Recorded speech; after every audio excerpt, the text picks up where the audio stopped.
really appreciate what you guys do.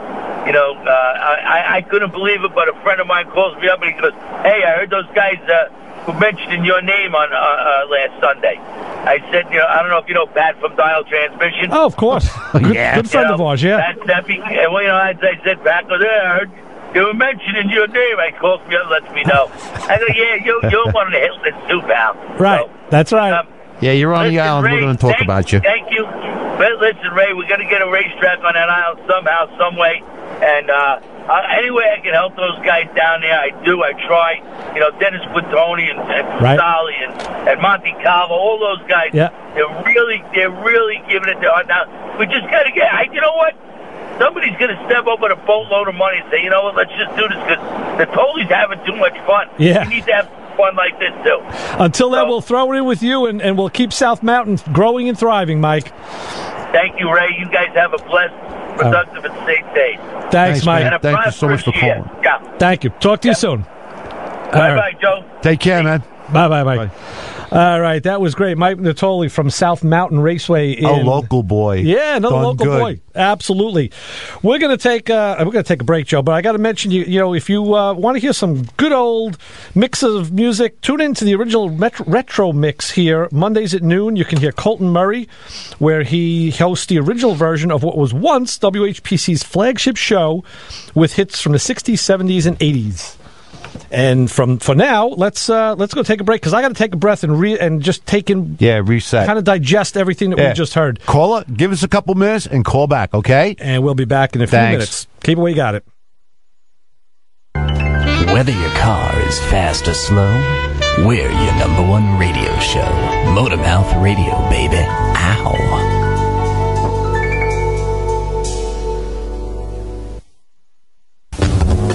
Oh, baby, I'd love to stay here all day and help you with your petunias. And I'll tell you, you look so cute and bouncy and cuddly in that petunia patch. And I know I'm your old man. And you know your old man's got to go to the drag strip. And I don't care if your sister calls and laughs because I call my car Hellfire. Because she's got to understand that I'm your old man. And I'm your old man, and every Sunday I gotta go to the drag races. Hi, I'm Rob Leonard, host of Beatles Songs for the past 24 years right here on WHPC.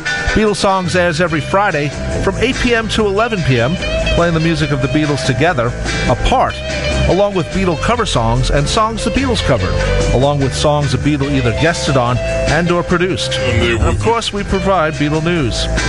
It's not the same show where they play the same 10 songs. So join me every Friday for Beatles Songs, 8 p.m. to 11 p.m. on 90.3 WHPC, the voice of Nassau Community College, streaming at ncc.edu/WHPC. Whether you're a hot rod or a Camaro chick, the Motormouths will always do the trick. Motormouth Radio, baby. And we're back. Are we back? Let's listen a little more Hellfire, Joe. Okay. Yeah, that was a little bit of Hellfire from the CD drag strip, that weirdo compilation I got. Let's go. Let's go to the phones. We're going to go back to the phones and say hi, you're on the Motormouths. Hey, Ray, it's Mikey from LT. How you doing? Hey, Mike, how are you? I want to tell you what that guy is doing is great. But I tell you, when he mentioned the Fun City Hall, boy, did that bring back fond memories. I used to love to watch that no-made run. Oh, absolutely. And, you know, when I had a garbage truck, I put that name on top of the oil tank. Did you? Wow, that was a wild run and small. You remember the paddy wagon? Oh, yeah, that was another very popular one, yeah. That came from my neighborhood, too, in Maspeth. Those wagons, you know, they were good, good weight transfer. A lot of the guys, the Chrysler guys kind of hooked up with that early on, where they, like the Candy-Matic guys even ran a wagon. I think it was a Polara, 62 Polara or something. Tri-Tac and Morgan. Yeah, because they found like weight transfer was, and they weren't even doing altered wheelbase stuff yet. No, Tri-Tac and Morgan. They with their Plymouth 64 Plymouth wagon. They were super stock. What was it? C automatic record holders for years out of New Jersey. That sounds right. Tri-Tac and Morgan with a Masters of 413 wedges back in the 70s. Yeah. Yeah. Good to hear it. Good to hear what he's doing, though. Good luck, guys. Yeah, Mike is doing a great job, and he's up in PA. He's not that far away, so you know we endorse him. That's for sure. Absolutely. I hope they could build a quarter-mile track out here in Long Island, because the 8th mile to me is, it's good, but it's not the same. Well, yeah, I know. At least for now, we got some place to go that's not that far away. The numbers look better, though. Why did E-Town close? What were they? They got tired of the yuppies next door and fighting them, or what? Well, there's a lot of discussion about that, but nothing definitive. So we kind of let that sit. Bottom line is we can't go there no more. So what's the difference? That's what I thought, Mike, and I thought that Mike could maybe shed some light. But like you said, when they get paid to store cars on the track, and that's what E-Town's going to do. At how much did he say a day it was, Joe, per car? Something like $95 a day. All right, $95 a day. A quarter mile track. That's $13.20. But plus the shutdown area. I mean, you got to have a good half mile, and you could put cars on both sides. That's a lot of cars at almost $100 a day. I mean, wow! I can't believe someone would pay that kind of money. Yeah, I know Copart does it. They were doing that with, like you said, the flood cars. He said that track in Texas is filled with Harvey cars. Yeah. They did it out here in Calverton. They did it out here with the boats here after Sandy. They were paying them. They were paying them by the day, not by the foot, by the day. It was unbelievable. And I'll tell you something. You see this all over the country. Not only with drag racing, but with circle track. People move next to a stock car track, and all of a sudden they want to bitch about the noise one day a week. Oh yeah, well that's what happened with West Hampton. That's how we lost that one too. That and the people got old, they really weren't interested in putting any money. I worked with a few electricians that were related to those people, and they really didn't care. I mean, you would go to Southampton, and sometimes it'd be just the two old ladies that were the wives of the husbands. So where's your husband today? If he went to a flea market in Pennsylvania. Right. Half the time at Southampton, you didn't even get a time slip. Right. Yeah, I know. If you got past the dip. Listen, the best part about Southampton was when you had a locked rear end, when you could, down the shutdown, you could whack the throttle and slide the ass around. Right. Yeah. All right, boys. Be well. Okay, Mike, thanks for calling. All right. So long. Good old Mikey. Yeah. At least we have another potential place for guys to go. Right. When as time goes by, because I don't think nobody's really done drag racing just yet. I don't know what they expect us to do. I mean, roller skate. Well, they don't care what we do as long as we don't make noise and do it on the street. Well, I mean, just thinking about it though, it must be tough to run an operation like that, and after a while, people just get tired. Right. Yeah, they're not tired of calling. They're flashing again. One thing I never get tired of is going to the phones and saying, "Hi, you're on with the Motor Mouths." Yes, hi, you're on with the Motor Mouths. What's up, guys? Hey, Vic, how are you? What's going on, man? Same old, same old. All right. That's Mike is a great person. Yeah. Mike does it for fun. Yeah. You can tell he stops in the shop, and we talk, and he needs X amount of cars just to see a profit, and sometimes he doesn't get them. But he doesn't care. Right, really. Because he's saving. And I really wanted him to talk a little bit more about the island, because when he stopped in last week, and he goes, I got a call this morning that was very interesting, but he wouldn't say what it was. Okay. So it's like talking to you when you say, hey, I got this part. It's really cool. You're going to love it. And I ask you, well, what is it? And you say, I can't tell you. Yeah. So good. Now you got some of your own medicine, Vic. Yeah. It's funny, though, because I had a guy come in about a year and a half ago, and he was saying about E-Town, he goes, it's not going to be long. He goes, in that family, there were two people basically sharing $1 million. Then the kids and all got involved, and you had 1 million people sharing $2 million. Yeah. Everybody's working for the track and pulling the money out of it. Right. But the Summer Nationals paid all the bills. Everything after that was profit. Yeah. Well, I mean, all the other stuff they do with all the autocross and the mud bog and all that stuff does revenue. But $95 a day per car for storage. No. Doing nothing. No. What? Not $95 a car. It's bulk. They got bulk. Okay. They did not get $50 a car times the 30,000 cars. Okay. I have a friend of mine that's personal friends of the family. Anytime they said they were going to close, I'd call him up because he has breakfast with them at least twice a week. They closing up? Nope. I haven't spoke to him now because it doesn't matter because they're closed.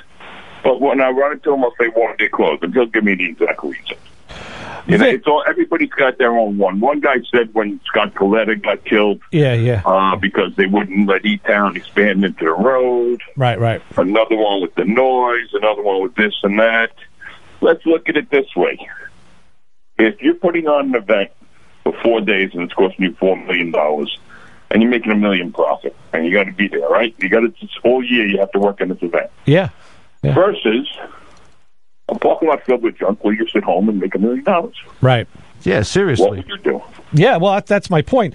Let me ask you this. You said your friend knows the Naps? Yeah. He's an E-Town boy originally. Let me ask you this. Do you think that there's a possibility that he could get us an interview with the Naps here on Motormouth Radio? I don't know. If you could make a call... I'll try to get in touch with him because he's in the Navy now. Down in Virginia. Okay. I'll give him a holler. I'll reach out to him, see what's happening. I mean, and tell him, we don't want to. We're not looking to corner them or anything. We just want to report the information as auto journalists. So we just want to get their side. There's a lot of questions out there, and we would gladly give them a spot on the show. That'd be great. Right. And plus another thing, young kids do not go drag racing anymore. Yeah, I know. Young kids go drifting. Young kids do that. Well, everything at E-Town, the drifting, you bring your brother or your girlfriend. Self-contained. Right. The motocross, self-contained. The go-karts and the motorcycle, all self-contained. All they need is a fire truck and an ambulance and a guy to collect the money. Yeah, that's it. Right? Hey, and they got to have the swap meet. Listen, they got to have the swap meet because I may need another kitchen sink. Sure. Oh, yeah, I'm almost out of firewood. I forgot. Or a vanity, right. Exactly. Hey, you know what? But I still look forward to the swap meet. I do. The swap meet in the 70s. I know, but you know what? Listen, the TV shows from the 70s, the close, we can't go back. We only got what we got, and we got to make the best of it. At least we had that, Yeah, but now you got to start working on the nomads. Yeah, when Mike is talking about getting the southeast gases up, Quain Stott and those guys, they run a really cool tight ship. That association is They have like about 80 cars. Yeah. No, I know he's good friends with the Parisis. Actually, I was in line to get Quain on the show a couple of years ago, and then the connections went cold. I'm going to reestablish that and see if we can get the I want to make a road trip to one of their shows. Yeah. I think they race at Orlando Raceway or something down in Florida. I don't know. I know. Yeah, if you look them up. Going to Ohio also. Okay, I know you can look them up. They have a schedule, and they got a lot of videos on YouTube. I've sat there watching them till my eyes bled. Yeah. So. All right. Everybody, it's closed. What did he die of? It doesn't matter. He's dead. Yeah, right. It doesn't matter. Right. Exactly. Right. Exactly. This and that, we're getting it back. No. I heard something. I forget the gentleman's name, but the founder of IKEA passed away at 90-something years old. And then the DJ who reported said, "Gee, I wonder who built his casket. I wonder if it was if it came with those instructions." I was going to say, they're still building his coffin, with the wrench. Oh, God. Follow the aisle to the dead section. There you go. All right, you guys got to go, I know. Yep. Yeah, we're going to get by the clock. Right. Thanks for calling, Vic. Later on, man. Talk to you soon. Okay. Bye-bye. Bye-bye. Good old Vic. And Vic works at the place where I just missed Mike the other day. Right. So, again, the circles, just like you, Joe, everything is always... Tight. Yeah, they're all intersecting there. We're kind of like the ring and pinions in sense because everything meshes and kind of... does that kind of cool stuff. Yeah, I'm more like a howling bearing, personally. Howling bearing, yeah. But, so speaking of howling bearings, I tell you what, we're going to be out of here shortly because Kim's coming in with Thunder Road. But next Sunday, you want to tune in because we have a great guest. Who do we have, Ray? We have Mr. Steve Mediante. Ah, yes. And Steve's resume is muscle long. Card dude, an auction dude. He's all over the place. He's definitely a force to contend with. You want to listen to this guy talk. Everybody knows Steve. He's now he's a Barrett Jackson commentator, but he wrote for Carcraft, he wrote for Hot Rod. He still does some writing for those magazines. He's an author. He's written books, 1001 Muscle Car Facts. That's on my desk at work. I still pick that up in between phone calls. He's got a couple others that he wants to talk about next week. He does magazine articles. In fact, he caught my eye with a magazine article he did about doing models, but without paint, altered wheelbase cars without paint. So we're going to talk to Steve next week. He's always a great guest to have in, and that's going to be. We were going to have him today, but I said, hey, we're going to stack Mike and Steve, and I said, hey, TMI, too much information. Well, no, but Steve he was traveling today. He was out.